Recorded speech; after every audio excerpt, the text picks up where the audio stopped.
আপনাদেরকে দেখাচ্ছি এখন।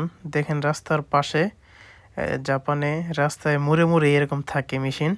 এটিতে বেন্ডিং মেশিন। এখানে আইসক্রিমও থাকে, আপনার ঠান্ডাও থাকে, আপনার কোকা-কোলা, তারপর আপনার বিভিন্ন ধরনের ঠান্ডা, কফি, হ্যাঁ?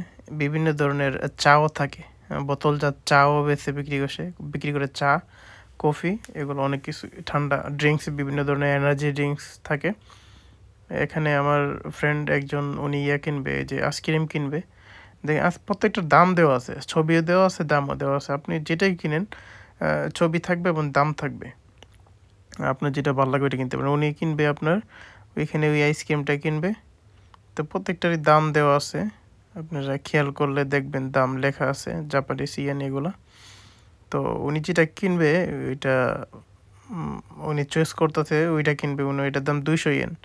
তো এখন 200 ইয়েন দাম যেহেতু উনি 1000 ইয়েন আছে ওনার কাছে, 200 ইয়েন বাংতি নাই। তো এই দিক দিয়ে 1000 ইয়েন দিলে এই দিক দিয়ে টাকাটা দিতে হয়। তো ওই এখানে 1000 ইয়েন লেখা আছে বক্সটার উপরে, যে 1000 ইয়েনের হইলে ওই দিক দিয়ে দিতে হবে আর কি। তো দিয়া ওই টাকাটা ঢুকাইলেই লালবাতি জ্বলে আর কি। তো লালবাতি জ্বললে লাল বোতানে টিপ দিলেই আপনার আইসক্রিমটা নিচ দিয়ে পড়বে আর কি, প্রোডাক্টটা।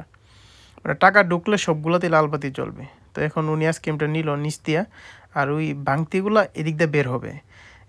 এই বেন্ডিং মেশিনটা একটু অন্যরকম। এটা ওই এখানের একটা ইয়ে আছে আপনার, ওই যে একটা চাবি আছে উপরে, ওই চাবিটাতে লাড়া দিলেই আপনার টাকাটা পড়ে আর কি।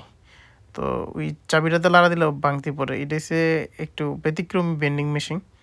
অন্য অন্য বেন্ডিং মেশিন আছে যেগুলোতে আপনার ঠান্ডা কোকা-কোলা বা ড্রিঙ্কস যেগুলোতে বিক্রি করে ওইগুলোতে মানে কোনো লাড়ান লাগে না। এই চাবিটা, যে চাবিটা দেখছেন আপনার, এই চাবিতে লাড়া দেওয়া লাগে না। ওইটিতে নিজে নিজে টাকা ভাঙতিগুলো নিচে পড়ে যায়। তো ওই যে আছে দেখেন আপনি, ওইগুলো লাড়া দেওয়া লাগে না, ওইগুলো নিজে নিজে পড়ে যায়। আর যেগুলো লাড়া দেওয়ার চাবি আছে ওইটিতে লাড়া দিতে হবে, আর যেটি লাড়া দেওয়ার চাবি নাই লাড়া দিতে হবে না।